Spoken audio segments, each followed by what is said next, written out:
when Joe asked me to preach on this Sunday, he said, it's obviously right after Christmas Day. It'll probably be the people that go deeper that will be attending. So, that's pretty cool, because I normally on this Sunday or Christmas Day like to preach on John chapter 1. But then I realized on this day in 2018, I preached here on John chapter 1. And I knew John Zimmerman would have it all memorized still. So I thought, okay, I'm going to preach from John the Baptist and look at John, the Apostle John, speaking about John the Baptist. So I thought that's what you would appreciate. I'm not sure how to fit John Zimmerman in Pastor Joe's group, but anyway, he was razzing me the other night, so I'm digging at him. All right, let's look at John the Baptist. There are two scholars in the last couple of weeks that I learned a lot from. I was very surprised when you look at things a little differently, the things you can learn. And these two scholars pointed out three things that were new to me. First of all, the witness of John the Baptist. This is John the Apostle's emphasis, the witness of John. Secondly, both these scholars said there were 8 witnesses that the Apostle John presents. And I calculated it'd take me 2 hours and 12 minutes to cover all those. So are you ready? No, and maybe we'll leave that for another time. And then also, this is the first week of Jesus' public ministry. I've been around for a while studying this stuff. I maybe had learned it, but I certainly had forgotten. Well, we're going to look at 3 paragraphs about John the Baptist. There's actually 4. The last part of the chapter is about John the Baptist, but I wanted to keep you out of the sermon under an hour, so we'll just look at 3 paragraphs. And John the Apostle is writing this gospel, and he's talking about John the Baptist. So I'm going to call the first John the evangelist, the apostle, the writer, and the second John I'm going to use Baptist or baptizer. I thought maybe you at Village Baptist Church would like that term. And 3 aspects to this witness. What the evangelist said about the Baptist, what the Baptist said about Jesus, and then finally, what the Baptist replied to questions about himself. This is all part of this chapter 1 is John's the evangelist's great prologue, and the Baptist is very prominent in it. And indeed, a number of the Baptist followers did think he was the Christ, but of course, he was not. The apostle says that the Baptist was the bearer of a witness. He pointed people to Jesus, which will be throughout the sermon, and he was also the forerunner. The forerunner. What is a forerunner? Well, in 1991, I was at Waterville Valley Skiing is my biggest sport, and I was watching the professional racing, international racers. It's called the World Cup. This was the second year at Waterville, and I was there the year before. And the prominent racer this year was Alberto Tomma, the great Italian. And I was at the finish line, finishing bowl area, before the race started. And before the race gets off, after the course has all been set and they set all they're called gates, the poles that they put in that the skiers have to go around, there's a group of skiers that go down ahead of time. At least 3 up to half a dozen. They are called the forerunners. and they go through the course to make sure it's set right, there's nothing off, and they clear any new snow off so it's good, strong base snow that's there. I happen to be standing next to the friend of one of these forerunners. And, no big deal, I'm watching them. And so one came down, another came down, and now this forerunner, I believe his name was John, came down. And you could see him coming down. They had a big screen that you could see the upper part of the race that you couldn't see through your eyes. And he came down, and this guy erupted in joy. Okay, John, all right, John, all right. He was so excited for his friend who was simply a forerunner for the main event. And it is actually John the Baptist. That is his joy that he has being a forerunner. Not just a friend, but the actual forerunner. John was a forerunner for his cousin, Jesus. And we'll look at that theme a little bit also when we see his quoting of Isaiah chapter 40. John the Baptist was the last Old Testament prophet. Yes, Old Testament. Or you might say Old Covenant. Testament means the agreement, so does covenant. Of course, they were living in a time where we have the recording of the New Testament, the New Covenant, but they were still under the Old. They were ushering in. He was announcing. He was the forerunner. He was the witness to the new. And the evangelist says, he was there to bear witness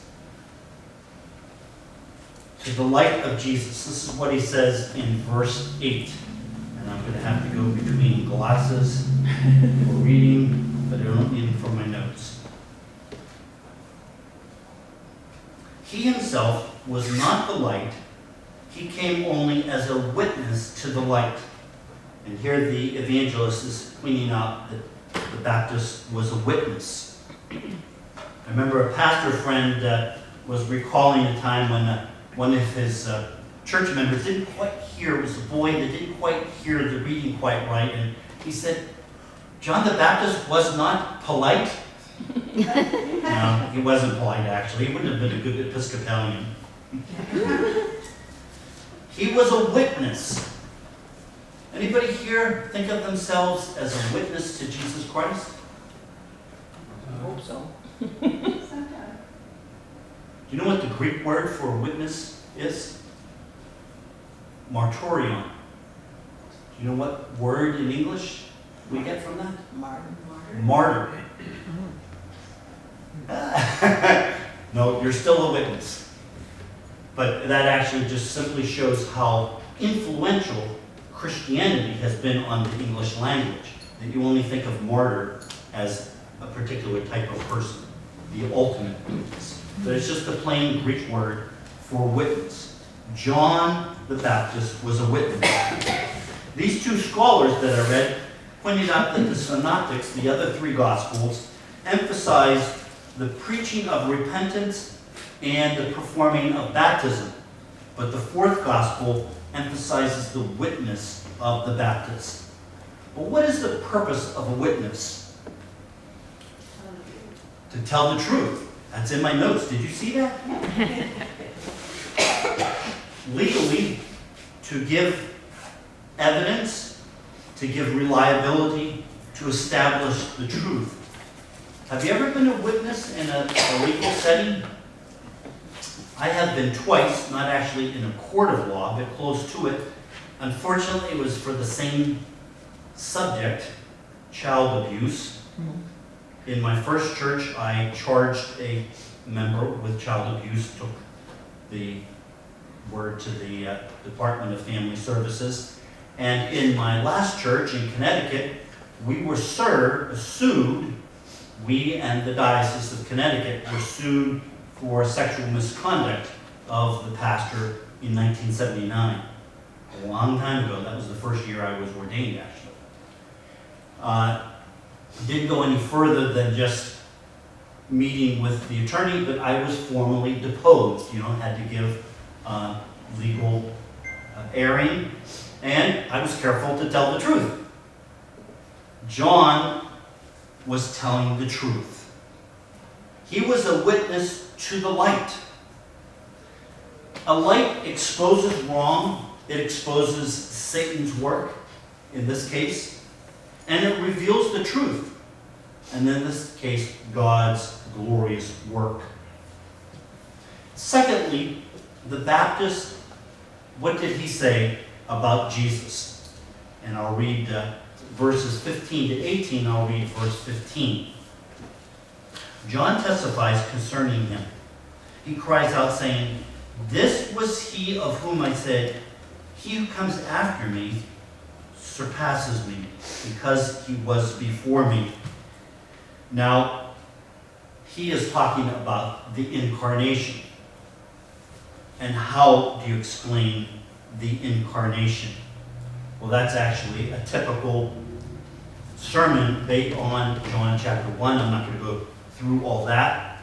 But he's basically saying, though my cousin is 6 months younger, though my ministry starts things off, this person existed before me and is certainly greater than me. I am the forerunner of this person.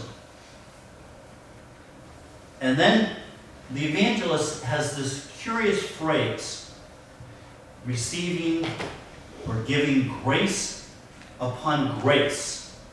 The NIV was a little curious in the way it says it. From the fullness of grace, his grace, we have received one blessing after another. It's a little hard to interpret the Greek here. It actually says grace instead of grace. Well, what does that mean? And different translations try to figure that out. Well, I think well, first of all, what's the definition of grace? I always liked this from a youth group leader that I had many years ago. He said, grace is receiving something you don't deserve. And he went on to say, mercy is not receiving something you do deserve. Pretty good. Very simple.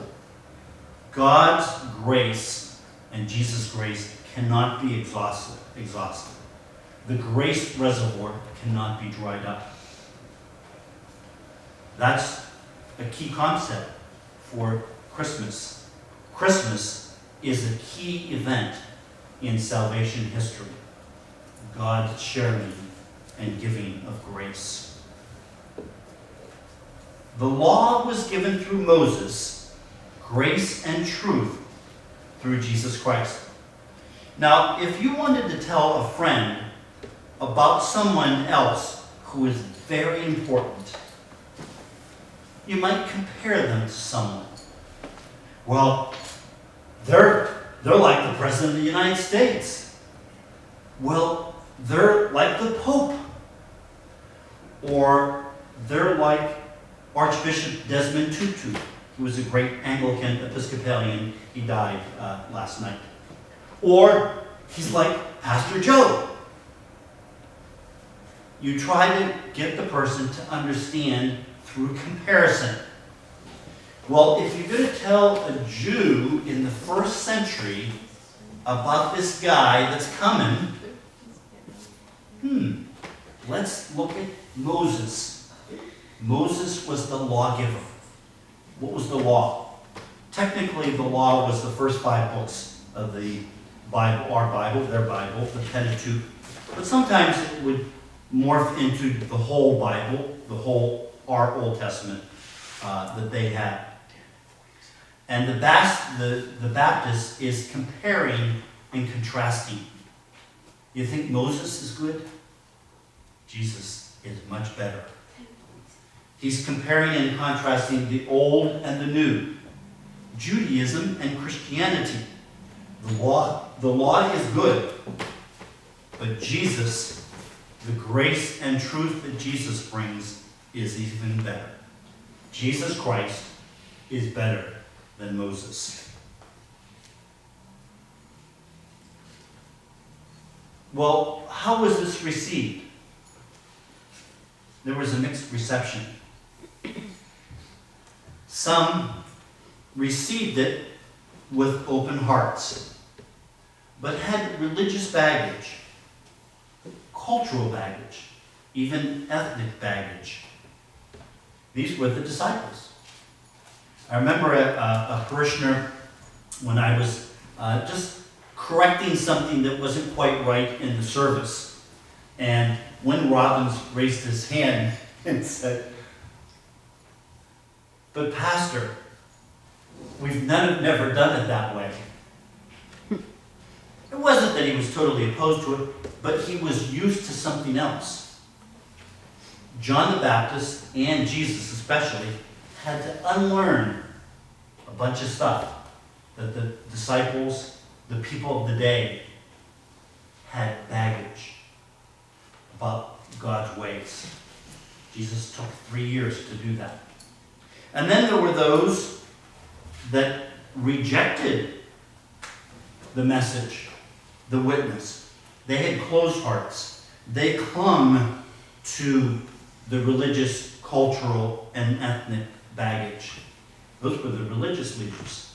Most of them, not all of them, rejected the Baptist witness and Jesus' message. Third, the question and answer session. This is verses 19 to 28. There was a deputation sent from Jerusalem. This was the first day, the scholars say, of Jesus' public ministry. Interesting.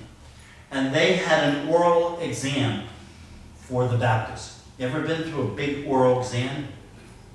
I remember my oral exams, part of the ordination exam process, ordination examination weekend. And I remember one of the clergy that was examining me, he asked me, this is back in the day, when Jonestown, 900 people committed suicide. I remember he said, "What do you think about that?" And admittedly, I hadn't really thought a lot about it. And I said, well, I didn't like it, I didn't think that was a good thing. And he wanted to press me. He wanted to say, "You should be angry about this. This should be," okay. Well, he was really pressing me. These guys were pressing John the Baptist. Now, John had caught their attention. Hundreds, perhaps thousands, hundreds upon hundreds had gone the 21 miles from Jerusalem out to the Jordan River where John was baptizing. Pretty impressive that people would do that. And so the religious leaders in Jerusalem sent a deputation to go examine what was going on. And so, are you the Christ? No. Some thought, the Christ would be one who would baptize. Then they asked, "Are you Elijah?" Why did they ask, "Are you Elijah?" Because the last book of the Old Testament, Malachi, or some think he was an Italian prophet, Malachi, said in his last chapter, only 4 chapters, that I will send you the prophet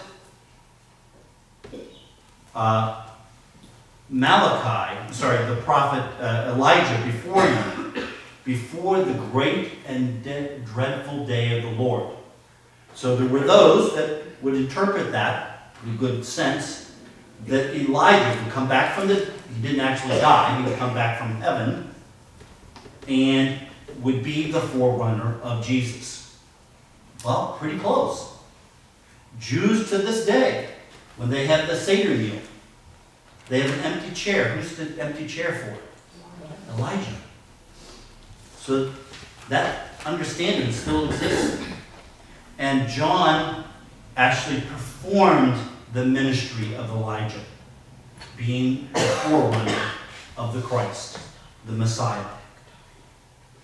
And then they said, well, how about the prophet?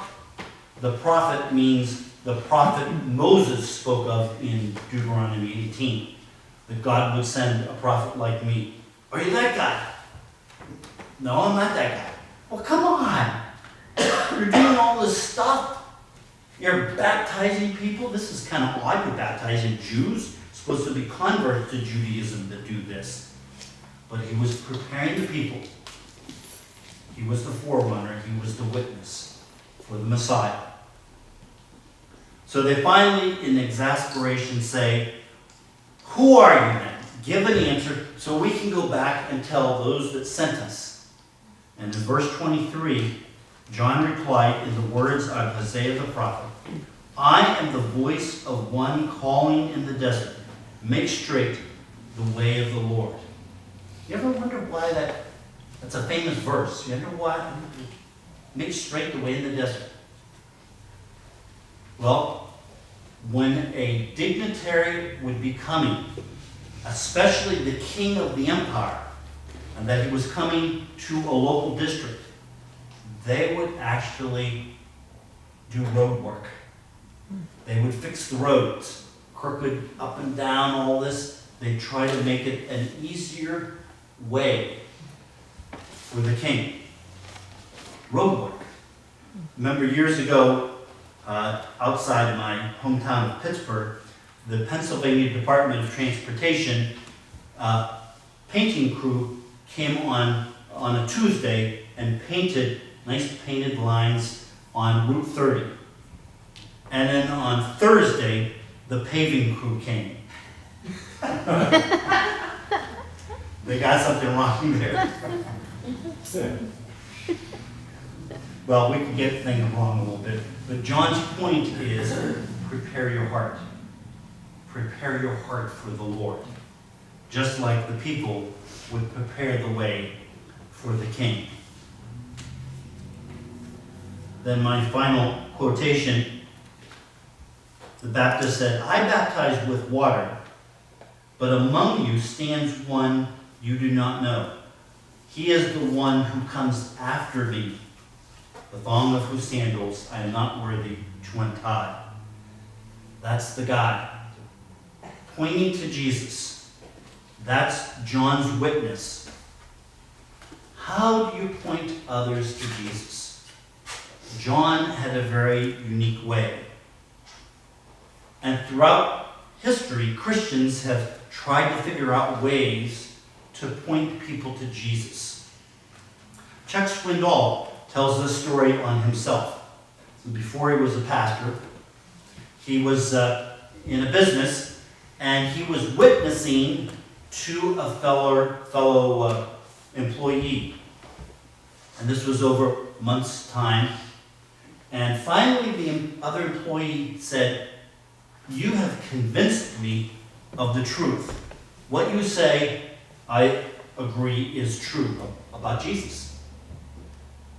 But I will never become a Christian."